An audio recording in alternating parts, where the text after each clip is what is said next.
Alright, so this is my aquaponics system. It is the first one I've ever done. It was fun. It was a challenge. Mostly cutting the barrel in half, getting the barrel to set right in the frame, and getting it all plumbed correctly and getting the pump working correctly. Say the most challenging part has been balancing the outflow with the outflow, or the inflow on the ball valve with the outflow from the bell siphon. It's something that you kind of just have to play with depending on the size of your tank, the gallons per minute or hour of your pump, how many head. Head is the distance that the water has to travel up to its outflow point, and the size of your grow bed.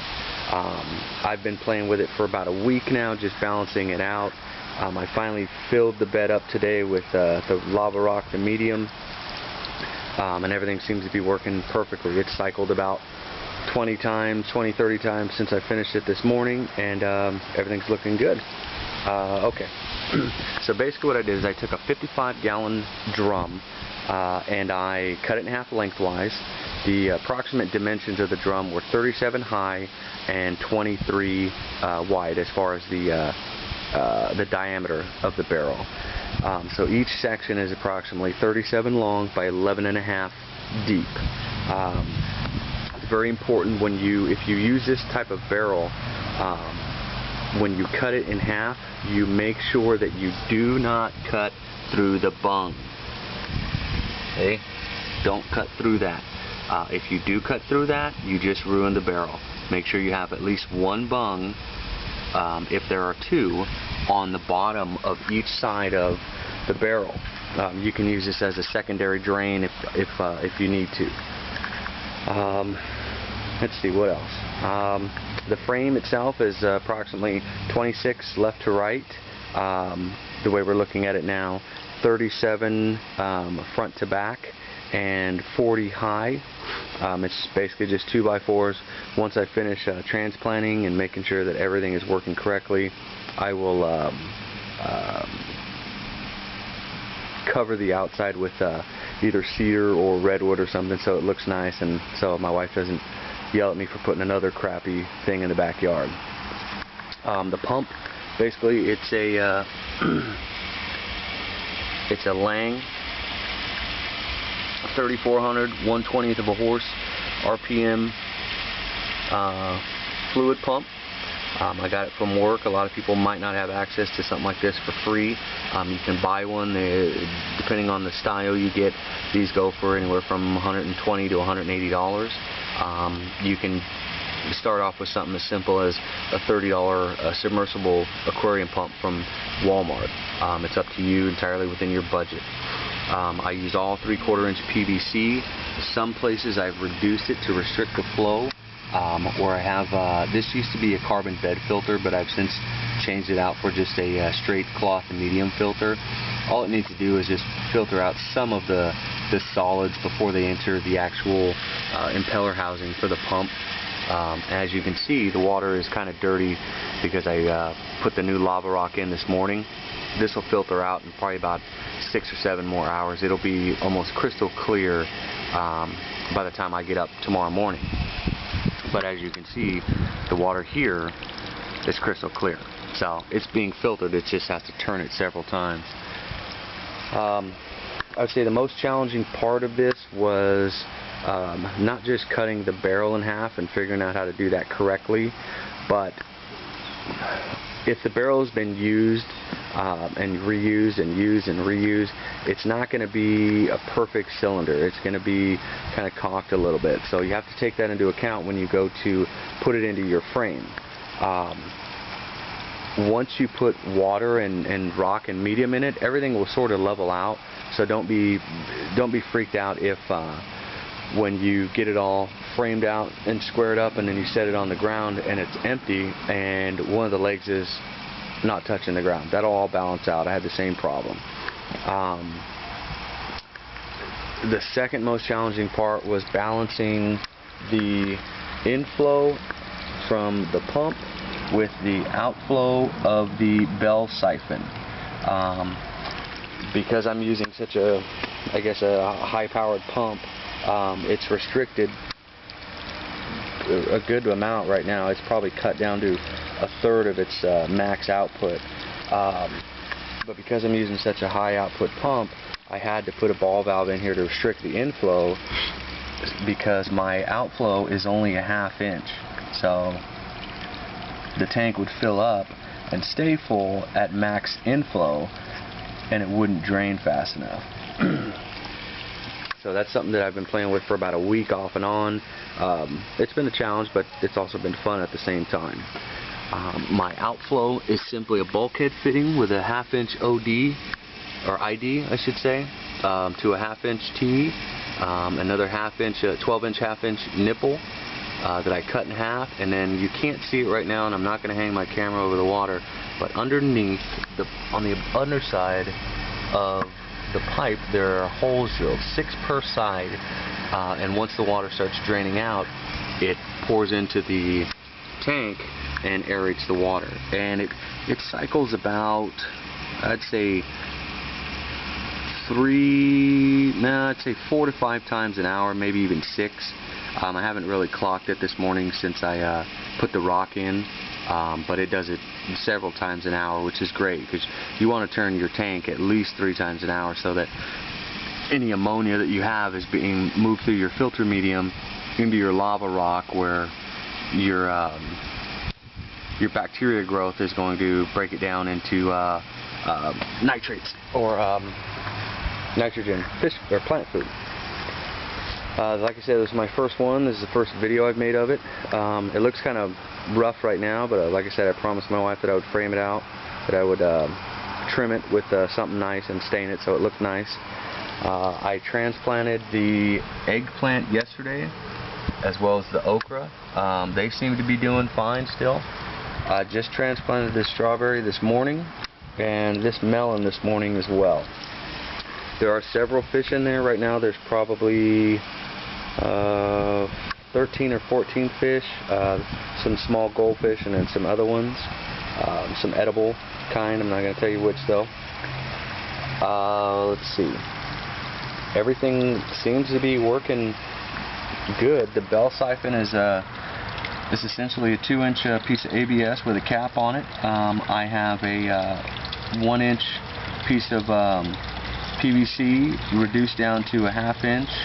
The 1-inch PVC is approximately 9 inches. The bell siphon is approximately 9 inches as well. You want to have the overall length of your PVC bell, or your ABS bell, whatever you make it out of, about the same as the length of your inner nipple, the nipple that the water actually is going to flow out through. The reason being is you're going to have about a ½ to 3/4 of an inch difference from the top of your 3/4 inch pipe to the actual crown of your cap, because it's a dome essentially. That will allow your siphon to build up enough suction so it works properly. I filled it up to about 9 or 10 inches or so of rock. That way the water line stays just below the top surface of the rock, because you don't actually want the stem of the plants to be submerged in water, because that's going to cause them to rot. That's why you don't water a regular soil garden every single day unless it's like 180,000 degrees. You want the root zone to be wet, but you want it to be continuously cycling with fresh water. As you can see, it's draining now, and it's good. Plenty of aeration. The fish seem to be happy. The only fish that I've lost were in the first 2 or 3 days, which, you buy goldfish and you put them in your tank at home, and you buy 30 of them because you know you're going to lose 15 in the first day. It's just the way it is. But other than that, they seem to be happy. I even caught a frog at work and threw it in here, but I don't know what happened to him. That's pretty much it. It's been fun. It's been simple. Hopefully it's everything everybody claims it to be. And I've already have plans for if this does pan out, that this fall, when I rip the soil garden out, I will build an even bigger aquaponics system over there. But I'll keep you posted. Thanks for watching. Feel free to email me if you have any questions. Thanks.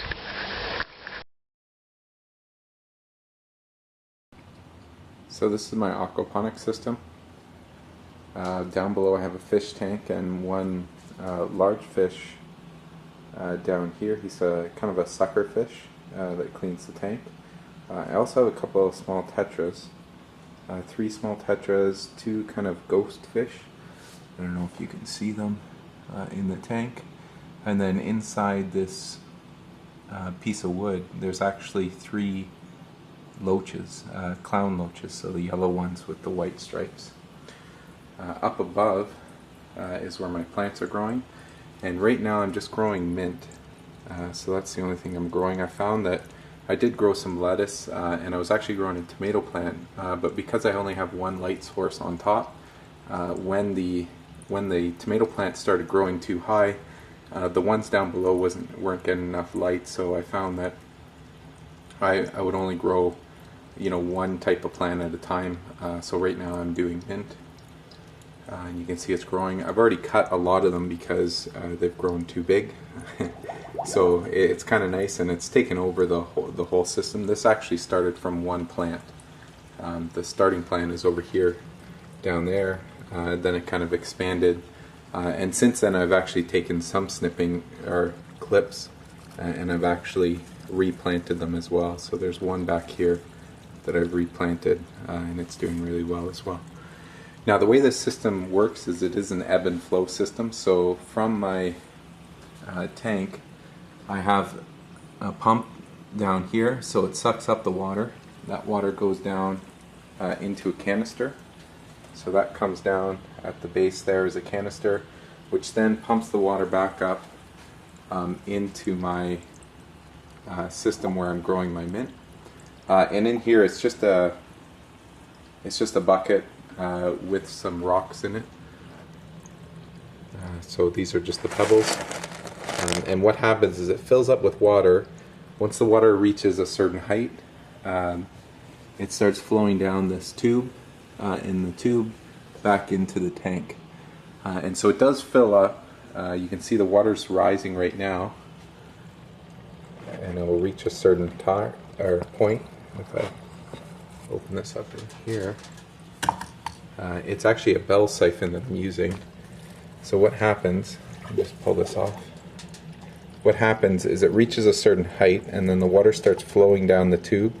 Once it starts flowing down the tube, it creates a siphon, and once it creates that siphon, it won't let up on that siphon until it reaches the bottom. So that's on here, there's some holes at the bottom, and that will release some air into the siphon, and once the air is released into the siphon stops. So right now you can see the water is actually up at the top of the rocks.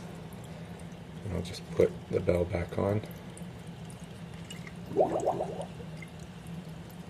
And once that's backed on, it should actually start the siphon as well. So you can see here the water's starting to flow. In fact, now let me just see if it kickstarts it. Might have to give it.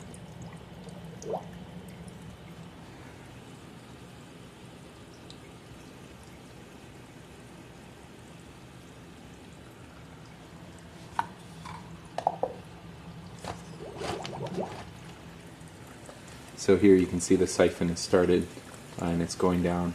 Now we'll do this automatically, and if I go in the back here, you can see it's just pushing into the back into the tank down below. And the other thing that this is beneficial to the tank, it does push out the bubbles as well, so it kind of aerates the water. I do have kind of a little bubbler over on the side as well. And so the water's draining. Well, I'll record one whole cycle here. Now, a couple of things that I noticed with the bell siphon, at least, is I did start to put little holes at the top. So here I put a little air hole because I found sometimes it wasn't releasing the siphon.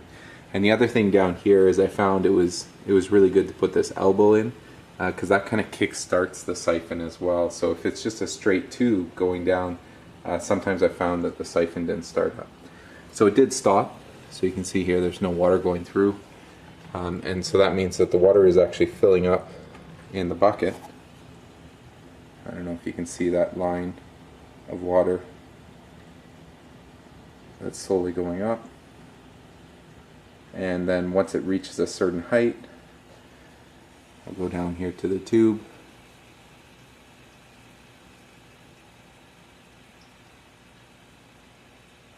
You can see a little bit of water starting to go at this point.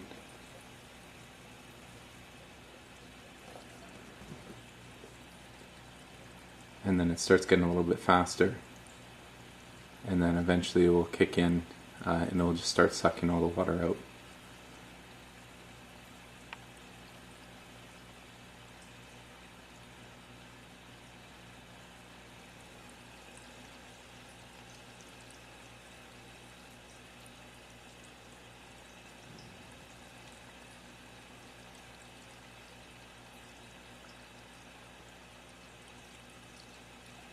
So here it goes,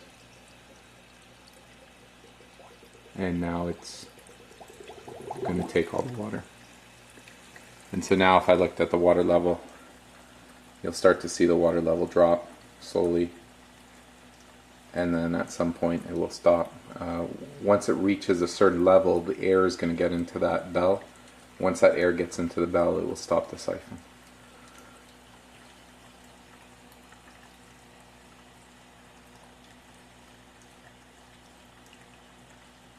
And that's how my system works.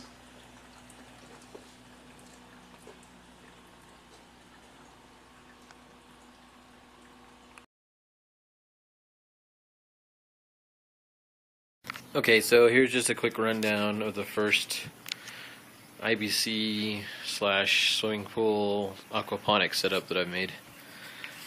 I just finished most of this yesterday, and so it's not quite cleared up yet from having a little bit of stagnant water, but basically here's the IBC with the top cut off of it. Actually, technically this is the bottom because the top is going to be the garden bed that goes on top of it, on top eventually. Here's some plumbing. Basically, this part right here is the drain, and then this part right here is the filler. And these are just some PVC that I put on here to keep from cutting myself on these sharp edges. So this drain goes down and then goes underneath these swimming pools that I have made for garden beds, and they're all connected by one pipe. So this drain in the middle of this garden bed and this drain in the middle of this garden bed, those are two bell siphons. And then this one just kind of free flows down through that same pipe. Because I don't have a lot of water pressure right now with the pump that I have, this water going down this pipe helps create enough volume going through that when these fill up, eventually the bell siphons will activate. And then they all drain out into kind of a sump of sorts over here, which is kind of a funny story, but I'll get into it another time. But that's about it. There's not a lot to see fish-wise because the water is so murky right now. But in a couple days it'll clear up, I think. And hopefully we'll have something to show you in there. There's just a little bit of duckweed on here right now that was kind of left from when I had this just sitting with water in it. But if you notice this little pool over here off to the side, this is just extra water I have on standby in case I have to add water to the system. I don't want to use just fresh water from the hose because it's too chlorinated for the fish. And then this one is another reserve that I have, also holding water in case I need to add some to the system. Eventually this will get on top of here and be planted with plants as well, but I haven't figured out how to do that just yet. I think this nice herky piece of plywood is going to go on top and provide the support that I need, because that thing is heavy, probably a couple 100 pounds with water and gravel in it. So that's where I'm at. Thanks for watching.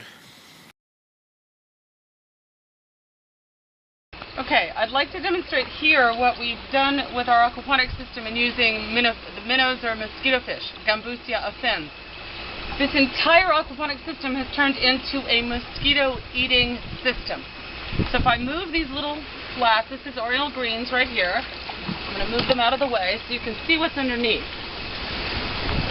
And what's under here, lettuce, is a whole bunch of mosquito fish. Now these mosquito fish eat all the malaria-carrying, dengue-carrying, West Nile-carrying mosquito larvae. This has turned this entire system into a mosquito trap. We have no mosquitoes on our 7-acre property, even though we are in the middle of a very, very high mosquito area. Our neighbors also have no mosquitoes on their property. The mosquitoes come here to lay their eggs. There's lots and lots of water, which looks like an ideal place to lay eggs to mosquitoes.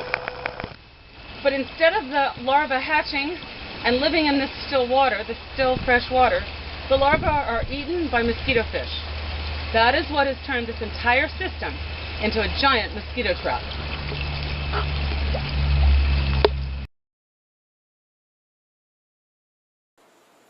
Good evening. This is Chaplain Ian Perry from the Missions of Love. We are starting a school of aquaponics. This part that we're showing today is how to make a biofilter. A biofilter is very important in an aquaponics system if you're going to have a lot of fish in your system. Normally on a continuous flow you would not need a biofilter because you have a set amount of fish and the system cleans itself. But if you're going to have a large amount of fish versus a large amount of plants, it's good to have a biofilter to get some of the concentrated stuff that's in the water out. But it can be very expensive if you buy one, and we're going to show you how to make one inexpensively. Typically a biofilter can cost upwards of several $100s or even more. We're going to show you how to make it for only $8, and that's here in St. Cloud, Florida. The prices will be dependent upon where you're from. But let me show you what you're going to need. First thing you're going to need is media material. We're using screen material like you would find in your windows of your house. You can use plastic. You could buy a whole bunch of plastics and use it, sponges or anything. But for today, for simplicity and cost purposes, we're only going to use some screen material. You're going to need scissors. You're going to need a kitchen faucet sprayer holder. This is what you would find in the sink. You would have your sprayer would be in there, and you would spray your dishes and put it in here. It's very inexpensive. You only need 2 of them, so we got 2. You need a screwdriver, 10 sheet metal screws. Any size will do. Just don't get the smallest. You don't need the largest. I recommend getting galvanized because you don't want them to rust. Also, you're going to need an air pump. You can get an air pump at any plant store, pet food store, Walmart. Find a used one. You could probably find one in Craigslist or somewhere. Of course, what comes with the thing is the air stone. I'll explain why you need that. And then you have here just a typical tub. This is an 18-gallon tub. They do sell them at 10 gallons. They cost about the same, which is about $5 to $6 for this tub. This is the actual filter. Last 2 things you're going to need is got this. This holds 2-liter bottles. Got this free. Get it from your Publix. Just ask them for a holder or go near the trash bin if they're throwing one away. You get that. This here is a filter for an air conditioner. We're just going to put a second filter there for the media. You don't really need it, but we're just going to do that. And this is very inexpensive. Water flows through it. If you do use anything, make sure it's free of chemicals. It's imperative because you will kill the fish. This is all you need to have a biofilter. Now I'm going to go here and explain how to make it from step by step. And I'm going to make it in front of you. I'm just not going to show you one and that's running, and then you're going to have to decide yourself how to make it. The first thing we do here is we know that we're going to have to screw down the top. So I'm going to put that aside for later. First thing I'm going to do is, if you look here, I've got 2 holes that I already pre-drilled. When you find the device, whatever you use to go through the holes, it should look like this. So you have to get through here. It has a clamp on the other side. As you can see here, it gets closer, and the plastic is between, and it closes it and clamps it here so no water will get through. If you want to put a little bit extra sealant, you can put some silicone in there, but it's not really necessary. When I was in Haiti, they didn't sometimes use things like this, so you're going to have to improvise to do it the cheapest way you can. Now what I did here is I drilled 2 holes, I placed that in. What's going to happen is, actually I'm going to do it this way. As you notice, I put this here, I put it here. What I'm going to have here is from the aqua system, the water is going to go in here on the bottom. I want it to go to the bottom, and as it goes, the water is going to be forced through the medium material to filter it, and it's going to come out here, and I will put this one in. And as you can see, it doesn't take very long to build this whole device. In fact, when I use it, the very first time I use it, I'm going to try not to use any silicone or anything of any kind, because we're trying to show you how to use it quickly and easily. Now, next step, very important. We're going to take the air filter that we need. You get what I did here is I just pre-punched a hole here. If you can see, there's a little hole just big enough for the hose to go through. But it's above the water line here. I don't want it below, I want it above. It's because I don't want any water to drip out for any going out of there. So there, I got it in. Now what I'm going to do here, it's very important, I put the stone in there, very technical here as you can see. I place it in the bottom, just like that. Now, I have it just laying there in the bottom. This is where this comes into place. I put it upside down. See, the air hose is going to be underneath it. If I put the air hose here and the media sits on top of it, it's not going to let it work right. The bacteria needs to grow and it needs oxygen. That's the reason you're using the air hose. Now you can get a cheaper, inexpensive air hose. As you notice, I just placed it at the very bottom. That's what it looks like. This is almost completely done. The air hose gives oxygen to the system so the bacteria will grow and everything, and so the biofilter works as a biofilter should. Now, as the water comes in the bottom, I'm going to show you how I made this. I took some screen and I cut it like this. There's no set length, it's how much you want it. And I'm going to make it into a knot. Just a little knot like this. You don't want it drum tight like that because you want all the surface area you have to be visible. So let's undo this one. I made it a little too tight to show you. When you do it, just do it nice and loose. And then you fill it in. And you fill it to pretty close to the top. I pre-made these so we don't have to sit here and do that. Let me show you. As I fill it in, this is so simple. You just put it in here. You can push it down a little bit.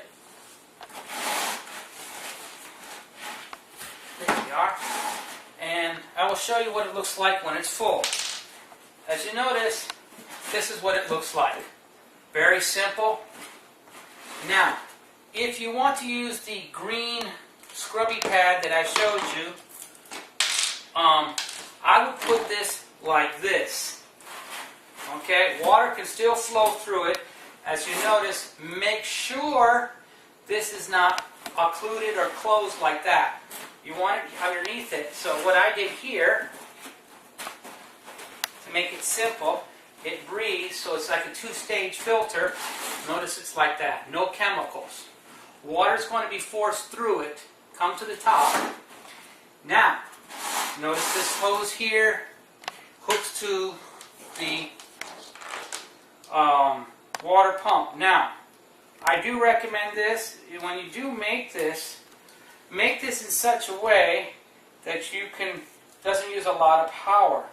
And the thing that I do recommend is solar energy. This whole system here uses very few watts. You can use a solar cell, so you're not using any electricity wherever in the world you may be. Next, the top. I put the top on, but as you notice, the water is going to go in here and come out here.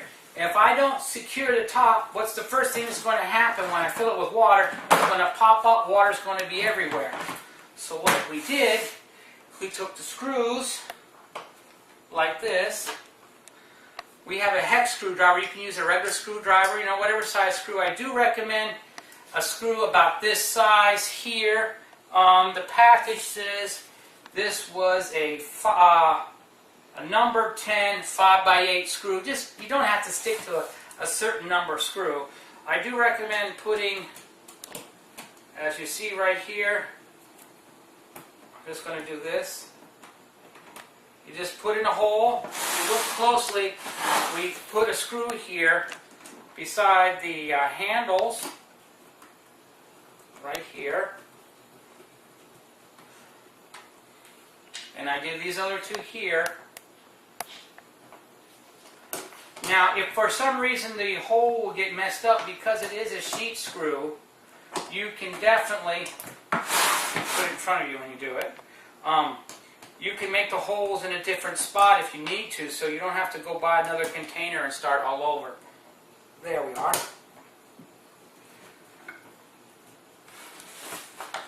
Then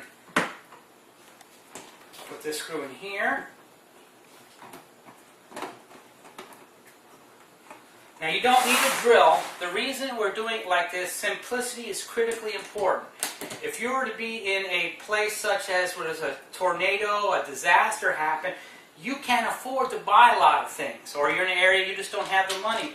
So I recommend using this. Now what's the great thing about this, you can clean it easily by taking the screws out, and of course you would use the water on any plants that you have to fertilize them in the house, flowers or whatever. It's good. It's not like a hydroponic system where the water you're getting rid of it is now what they call a, how would you say, it's not a thing. EPA needs to check it because it's bad for the ground because it's got a lot of chemicals and stuff in it.